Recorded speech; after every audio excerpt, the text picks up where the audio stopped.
오늘 누가복음 11장 9절과 10절 말씀, 또 마지막에 읽은 13절 말씀을 통해서 예수님께 구하고 계십니까? 예수님께 기도하고 계십니까? 예수님께 구하고 계십니까? 이런 말씀으로 함께 은혜를 받고자 합니다. 이스라엘의 아버지들은 가정교육에 있어서 굉장히 매우 엄격하다고 합니다. 그래서 자녀들이 잘못된 길로 가면은 꾸중하고 무서운 체벌을 가한다고 합니다. 그러면 자녀는 부모님들을 향해서 저 사람이 정말 나의 아버지일까? 나의 어머니일까라고 할 정도로 유대인들은 교육을 아주 체벌도 하고 또 교육도 한다고 합니다. 이렇게 부모로부터 아버지로부터 체벌을 당한 자녀가 힘들어할 때, 또 속상해할 때에 어머니가 다가가서 아들의 또 자녀들의 어깨를 두드리면서 아들아, 내가 잘못할 때마다 아버지의 마음은 얼마나 아픈 줄 아느냐. 너를 때릴 때마다, 너를 체벌할 때마다 아버지는 가슴에서 뜨거운 눈물을 흘리신단다 라고 어머니가 이야기를 하여 준다고 합니다. 우리가 읽었던 누가복음 11장 13절 말씀에서 나오는 성령에 대한 말씀도 바로 이와 같이 보혜사 성령이라는 말을 표현하고 있습니다. 그래서 보혜사 성령이라는 말은 이처럼 자녀들, 특별히 아들과 아버지의 관계를 아름답게 이어주는 어머니의 역할을 의미하는 헬라어 파라클레토스라는 말을 사용하고 있다고 합니다.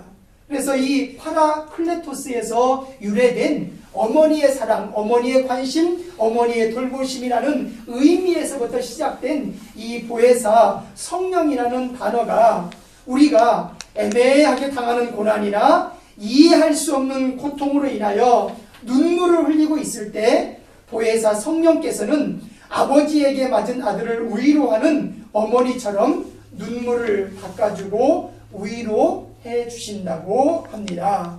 혹시 우리가 한 주간을 생활하면서 세상이 참 광야같이 삭막하다, 또는 세상이 참 힘들다, 또는 세상 속에서 아무도 나에게 관심이 없는 것 같고 또 돌봐주지 않는 것 같은 나 혼자만의 고독한 순간이 있었다면은 오늘 하나님의 말씀 보혜사 성령이라는 성령의 인도하심과 손길을 체험하기도 하고 만나면서 하나님의 은혜가 말씀 가운데 주의 성도들에게 가득히 함께 하시기를 예수님의 이름으로 축원합니다. 우리가 누가복음 11장 13절 말씀에 보면은 너희가 악할지라도 좋은 것을 자식에게 줄 알거든 하물며 너희 하늘 아버지께서는 구하는 자에게 성령을 주시지 않겠느냐, 이렇게 말씀을 하십니다. 그래서 전에 나오는 말씀 누가복음 11장 9절과 10절 말씀에서 첫 번째 하여 주고 있는 말씀이 내가 또 너희에게 이르노니 그 다음에 나오는 말씀이 구하라 라고 말씀을 합니다. 13절 말씀에서는 구하는 자에게 성령을 주시지 않겠느냐, 구하는 자에게 성령을 주시지 않겠느냐. 이 성령은 보혜사 성령을 뜻하고 있는데, 이 성령을 우리가 구할 때에 누가복음 11장 9절 말씀, 또 10절 말씀에 처음 나오는 말씀 가운데에서 내가 또 너희에게 이르노니 구하라, 내가 또 너희에게 이르노니 구하라. 그리고 13절 말씀에서는 구하는 자에게 성령을 주시지 않겠느냐. 이 성령은 보혜사 성령이다라고 말씀을 해주시는데, 이 보혜사 성령은 아버지에게 체벌을 받고 상심해하고 낙심해하고 고통스러워하는 자녀에게 아들아, 자녀야, 내 아들아, 아버지는 너를 체벌하고 있지만은 아버지의 마음속에서는 내 마음이 얼마나 눈물을 흘리고 있는지 아느냐라고 아들에게, 자녀에게 이야기해주고 있는 어머니의 사랑과 같은 동일한 뜻을 사용하고 있는 헬라어 파라클레토스라는 말에서 유래되고 있다라는 말씀을 우리의 마음 안에 좀 두면서, 하나님의 영이, 하나님의 보혜사 성령이 내 마음 안에 찾아와 주시면서 내 안에 함께 해주실 때에, 오늘 내가 예수님 앞에 어떤 기도를 하고 어떤 것을 예수님 제가 구하면 좋을까요? 아니 예수님, 어떻게 예수님 앞에 내가 기도하면 될까요? 라는 말씀을 우리가 첫 번째 말씀을 좀 생각해 보는데요. 첫 번째는 예수님께 사인하지 않고 서명하지 않고 백지로 혹시 들으시고 계십니까? 우리가 좀 질문이 되더라고요. 예수님, 내가 구하면서 살고자 원합니다. 예수님, 내가 기도할 제목이 있어서 살고자 원합니다. 내 마음과 내 생활과 내 인생 속에서 보혜사 성령께서 함께 해주시옵소서. 지금 보혜사 성령이 우리의 마음을 쿵쿵쿵 두드리면서 우리 안에 찾아왔을 때에 문을 왈칵 열면서 성령이여 내 안에 함께하여 주시옵소서. 우리가 그분을 와락 안았는데, 그분의 손을 꽉 잡았는데, 그분께서 내 마음 안에 찾아와 주셔서 내 마음을 꽉 안아주셨는데, 그 다음에 내가 예수님 앞에 내어놓고 있는, 그 다음에 내가 예수님 앞에 이야기하고 있는 일들이 무엇이 될까? 우리가 사인하지 않고, 아니 내가 사인하지 않고 내가 서명하지 않고 깨끗한 종이를 예수님 앞에 그대로 내놓고 있느냐는 거예요. 예수님 앞에 내가 백지 우임을, 하나님 아버지, 내가 예수님 앞에 아무것도 쓰여 있지 않은 것을 그대로 예수님 앞에 내가 내어놓고 인생을 살고 있을까요? 어떤 분이 예수님 앞에 기도하고 결심을 하는 거예요. 내가 이제 아침에도 기도하고 점심에도 기도하고 저녁에도 내가 기도하리라.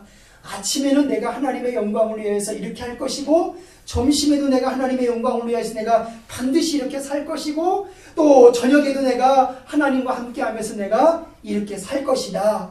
열심히 기도하고 적은 다음에 하나님이 기뻐하실 것 같아서 하나님 앞에 딱 내어놓으니까 하나님이 묵묵부답이에요. 다시 가져가라는 거예요.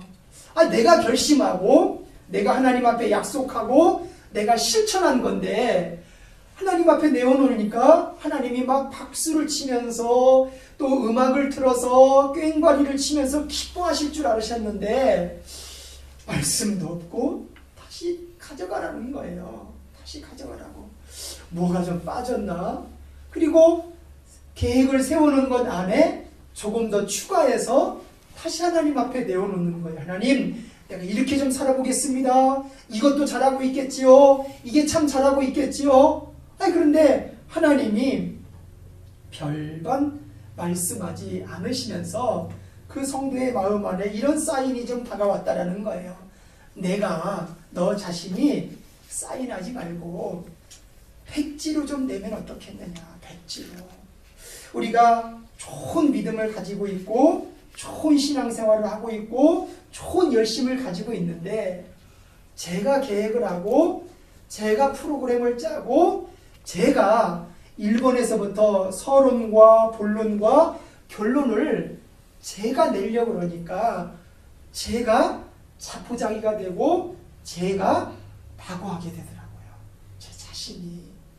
그래서 우리가 신앙생활 하면서 열심히 기도하면서 기도는 내가 이렇게 하겠습니다. 아무 계획이 없다는 뜻이 아니라 내가 이렇게 하겠습니다. 이런 결론도 나올 것 같습니다. 하나님 내가 이렇게 했으니까 내가 이렇게 계획을 세웠으니까 하나님이 1번은 이렇게 해주시고 하나님이 2번은 이렇게 해주시고 하나님이 3번은 이렇게 결론을 내어주십시오 라고 하나님 앞에 우리가 내놓고 있지 않는지 첫 번째 우리의 마음 안에 질문을 드려보더라고요. 예수님, 내가 사인하지 않고 내가 서명하지 않고 백지로 예수님 앞에 내가 드리겠습니다. 사무엘상 24장 1절에서부터 12절까지의 말씀 속에 24장 6절 말씀에 보니까 사무엘상 24장 6절 말씀에 보니까 내가 손을 들어 여호와의 기름 부음 받은 내 주를 치는 것은 여호와께서 금하시는 것이니 이 다윗 왕이 사울왕 때문에 이런 표현을 하더라고요. 지금 사울왕은 다윗을 죽이려고 막 쫓아다녀요. 군사를 모집을 하고 또 다윗이 나타나기만 하면 죽이려고 하는데 다윗 앞에 사울왕이 나타나 있는데 잠을 자고 있어요. 사울왕이 다윗을 죽이려고 하니까 다윗이 때는 이때다 삼아서 사울왕을 죽일 수 있는 때인데 사울왕의 마음 안에서 하나님, 이 사울왕이 나를 지금 죽이려고 쫓아다니지만은 내가 이 사울왕을 죽일 수 있는 기회는 있지만은 하나님이 기름 부어서 세운 왕인데 하나님 내가 어떻게 죽이겠습니까? 하나님의 마음을 다윗이 품더라고요. 내가 결정을 하고 내가 결론을 내는 것이 아니라 가장 중요한 시기에 다윗이 하나님의 결정과 하나님의 인도하심을 따라가더라고요. 또 마태복음 4장 17절에서부터 22절까지의 말씀 속에 나오는 말씀 가운데 4장 19절 말씀에 보니까 나를 따라오너라 내가 사람을 낚는 어부가 되게 하리라 이런 말씀이 있더라고요. 예수님이 제자들을 부르는 장면이거든요. 열심히 갈릴리 호숫가에서 배를 타고 그물을 던지고 물고기를 잘 잡는 어부 베드로인데 하루 한 날 예수님을 만났는데 그 예수님이 베드로를 향하여서 나를 따라오너라 이제는 내가 사람을 낚는 어부가 되게 하리라 이 천둥번개 치는 이야기를 베드로에게 들려주어요. 이럴 때 이 베드로가 아니 내일부터는 내가 무엇을 먹고 삽니까? 모레부터는 내가 무엇을 먹고 삽니까? 아니 내 옷은 누가 줍니까? 내 돈은 누가 줍니까? 내 음식은 누가 줍니까? 이렇게 묻지 않더라고요. 베드로가 예수님 앞에 믿음으로 그렇게 다 따라 나서겠습니다. 이렇게 베드로가 예수님 앞에 백지 우입을 내놓더라고요. 내가 계획 세운 것 안에 내가 이렇게 살겠습니다. 내가 서명해서 예수님 앞에 드리는 것이 아니라 이 베드로가 예수님이 서명해 주시고 예수님이 계획을 세워주시고 예수님 앞에 다 맡기고 살아갑니다. 이렇게 베드로가 예수님 앞에 다 맡기는 장면을 마태복음 4장 17절에서부터 22절까지의 말씀 또 다윗 왕이 하나님 앞에 다 맡기고 있는 형편과 상황이 사무엘상 24장 1절에서부터 22절 말씀 사이에서 나오는 것을 우리가 말씀 가운데 보게 되더라고요. 예수님 우리가 사순절을 맞이하면서 예수님 앞에 우리가 기도하면서 이 세상을 예수님 내가 어떻게 좀 살면 되겠습니까? 다 예수님 앞에 맡겨만 놓고 나는 가만히 있으면 이 세상을 살아갈 수 있습니까? 다 의탁했다라고 그래서 다 맡겼다고 그래서 나는 그 다음에 어떻게 살아가야 됩니까? 두 번째 말씀에 보니까요. 예수님의 구원하심이 있는 우물터에 계십니까? 예수님의 구원하심이 있는 우물터에 계십니까? 우리가 예수님 앞에 모든 것을 다 맡겨놓고 이제는 나는 서명할 것도 없고 계획할 것도 없고 그럼 내 마음대로 살면 되겠습니다가 아니라 두 번째, 백지우임을 한 하나님의 성도들이라면은 두 번째, 예수님의 구원하심이 있는 우물터에 계십니까? 라는 질문이 우리의 마음 안에 다가오더라고요. 이사야서 12장 3절 말씀에 보니까 그러므로 너희가 기쁨으로 구원의 우물들에서 물을 기르리로다. 이렇게 말씀을 하더라고요. 하나님, 우물터에서, 구원의 우물터에서, 생수의 우물이 있는 곳에서, 목마름이 없는 우물터에서 내가 생활하고 있습니까? 라는 말씀이 이사야서 12장 3절 말씀에서 들려오더라고요. 우리가 유명한 심리학자 레리 크랩이라는 사람이 영적 가면을 벗어라 라는 책에서 세 가지의 갈망에 대한 이야기를 하더라고요. 꼭 원하는 마음에 대해서 이야기를 하는데 첫 번째는 가벼운 갈망, 두 번째는 중대한 갈망, 세 번째는 결정적인 갈망, 이 세 가지를 좀 이야기를 해주더라고요. 레리 크랩이라는 사람이 세 가지의 갈망을 이야기를 하는데 그 중에 첫 번째 가벼운 갈망은 어떤 것이냐? 살기 위해서 먹고 입고 잠자는 가벼운 갈망이다. 레리 크랩이 이렇게 얘기를 하더라고요. 그래서 우리의 어떤 의식주에 대한 부분들은 레리 크랩은 가벼운 갈망처럼 생각을 하더라고요.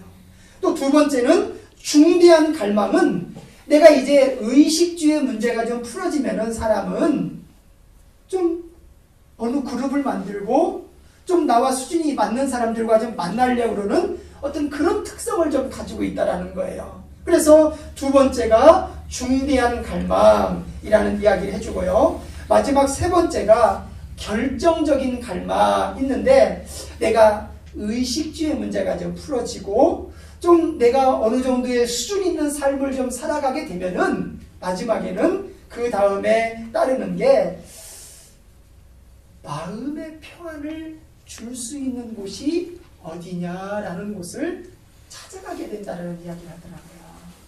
그래서 첫 번째는 가벼운 갈망, 두 번째는 중대한 갈망, 세 번째가 결정적인 갈망. 어떻게 보면은 이 이야기가 조금은 편견이 좀 될 수 있는데요.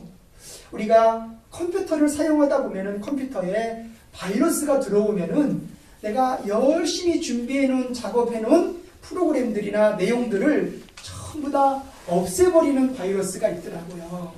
그런 것처럼 우리가 신앙생활도 성실하게, 일상적인 생활도 성실하게, 그런데 내 마음 안에서 무엇을 갈망하고 사느냐에 따라서 인생의 성패가 좀 달라지더라고요. 나는 가벼운 갈망을 하지 않고 살아갈 사람이다. 아니, 나는 중대한 갈망을 하지 않고 살아갈 사람이다. 그런데 어느 순간에 열심히 기도하고 열심히 예배드리고 문 열고 나가는 순간, 아니 예배당 문을 열고 나가는 순간부터 우리는 영적 싸움이 시작이 되더라고요. 순간순간에 우리의 삶에 영적 싸움이 시작이 되어서 가장 결정적인 갈망, 내 마음 안에 평안함이 있는 하나님의 말씀을 항상 내 마음이 소망하면서 살아야 되겠다라고 결심을 하는데도 불구하고 예배당 문을 열고 나가는 순간, 찬송 한 구절이 끝나는 순간, 믿음의 대화가 끝나는 순간, 믿음의 대화를 하면서도 순간 우리의 삶이 이 세상 속에서 그렇게 우리가 끌려가고 이 세상 속에서 우리가 편협한 삶을 살아갈 수밖에 없더라고요. 그래서 우리가 어거스틴이라는 사람은 이런 얘기를 하더라고요. 어거스틴이 뭐라고 얘기냐면은 하나님을 만나기 전에는 내 마음에 안식이 없었다. 이런 표현을 하더라고요. 어거스틴이라는 사람은 하나님을 만나기 전에는 내 마음 안에 안식이 없었다. 그래서 우리가 한 주간의 삶을 살아가면서 한 주간의 삶을 계획하면서 우리의 신앙이 물줄기처럼 쭉 흘러내려가면서 하나님 내가 어느 곳에 거하기를 내 마음 안에 소망합니까? 하나님 내가 구원의 우물터에 구원의 샘물이 있는 곳에서 항상 내 삶이 생활하게 해주시옵소서. 구원의 우물터를 떠난다면은 내 마음과 내 삶 안에 목마름밖에 없을 텐데 이 생활들과 이 삶 안에 하나님 내가 항상 생활하게 해주시옵소서. 그래서 내가 믿음으로 말도 하고 믿음으로 생각도 하고 믿음으로 마음을 항상 쓰게 해주시옵소서. 그래서 우리가 신앙생활하는 성도들의 생활 속에서는 말이 굉장히 중요하더라고요. 무슨 말을 하느냐, 또 어떤 생각을 하느냐. 지난번도 한번 신방 가서 어떤 이야기를 이렇게 하는데 제가 그냥 턱하니 생각 없이 나온 얘기인데요. 목사님 말대로 되는 거예요. 어느 교인이 그런 얘기를 하더라고요. 목사님 말대로 되는 거예요. 맞다. 우리가 말대로 되는구나. 세상 너무 힘들다. 우리가 쉽게 표현할 수 있잖아요. 세상 너무너무 힘들다. 사람 때문에 힘들고 돈 때문에 어렵고 마음을 써도 마음이 어쩌도 너무너무 힘들다. 근데 그게요, 악한 영이 역사하는 것처럼 마음 안에 선물을 주더라고요. 선물을. 항상 마음 안에 선물을 주어서 그것이 더하게 해주더라고요. 참, 마저 더 포기해야 된다. 너 무너졌다. 너 할 수 없다. 자꾸 말이 우리 안에 말대로 되더라는 거예요.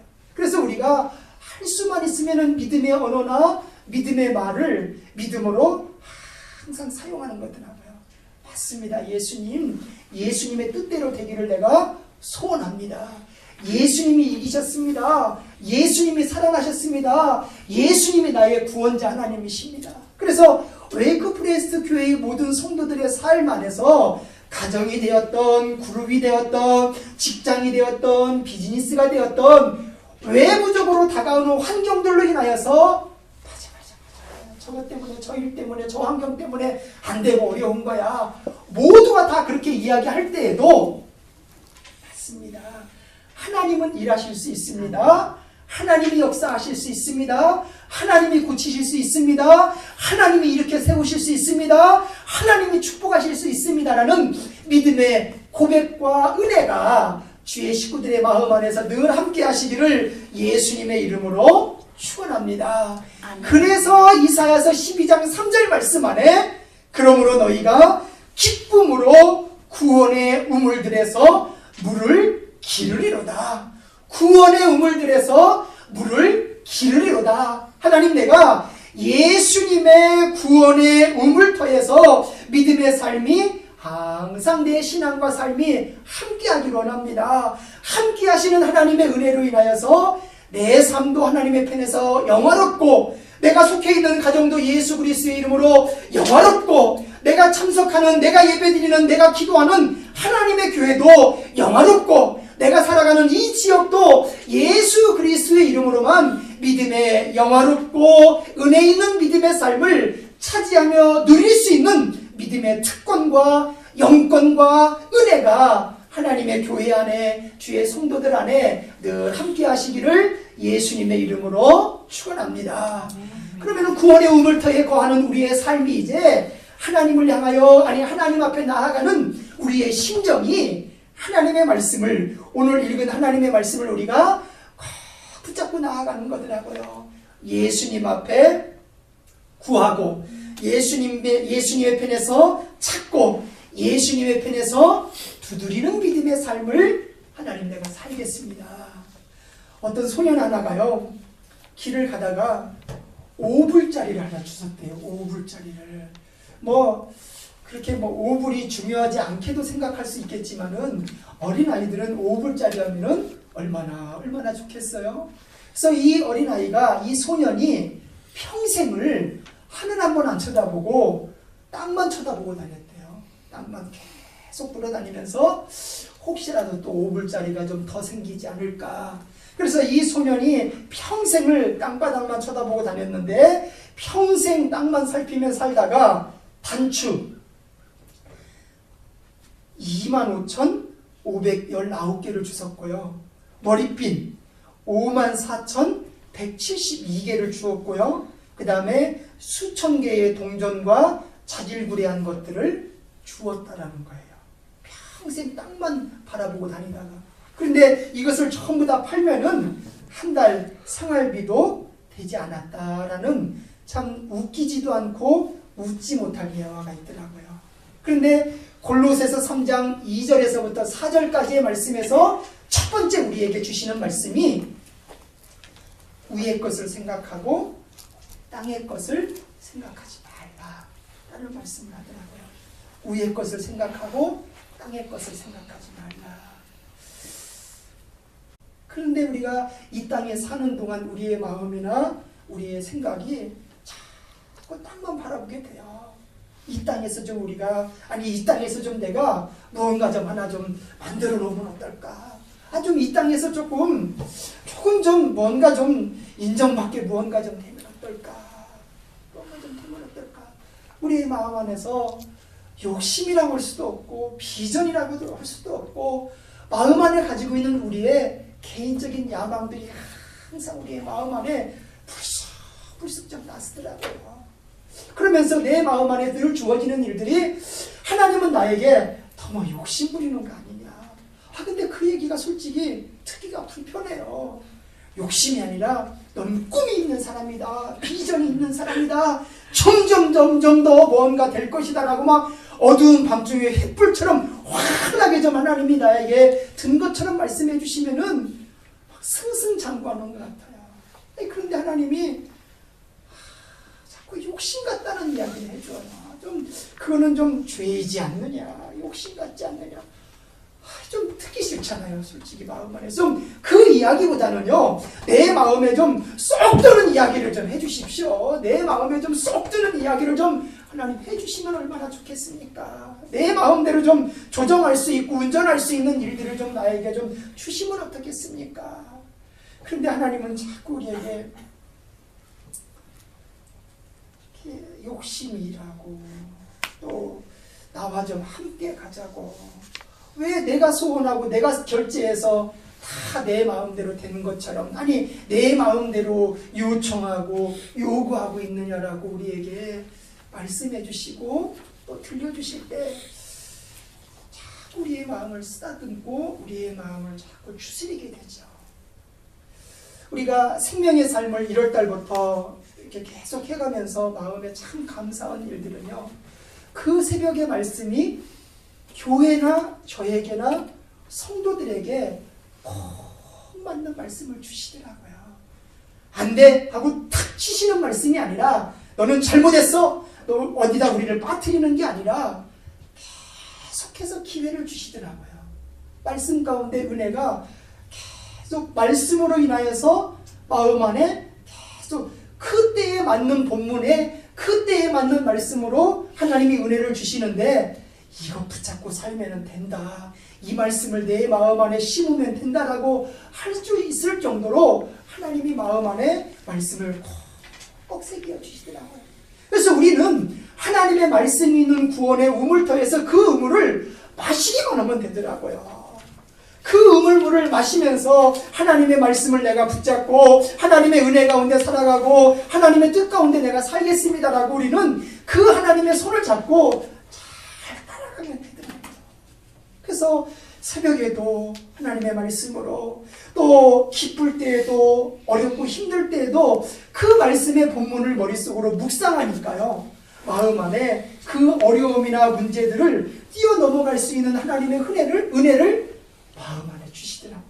그것을 마음 안에 체험하고 마음 안에 느끼니까 내 몸을 살리는 심장에서 온 몸으로 피가 펌프질하듯이 나아가는 것처럼 하나님의 말씀이 이 심장에서 온 몸으로 퍼져나가니까 하나님 내가 살았습니다. 하나님 내가 문제를 뛰어넘습니다. 하나님 근심이 되지 않습니다. 하나님 환난이 되지 않습니다라는 하나님의 은혜가 마음 안에서 생동감 있게 움직여 나아가고 생동감 있게 하나님의 영광 가운데 나아갈 수 있는 믿음의 힘과 은혜를 교회와 성도들 안에 함께하고 계시는 줄로 믿습니다.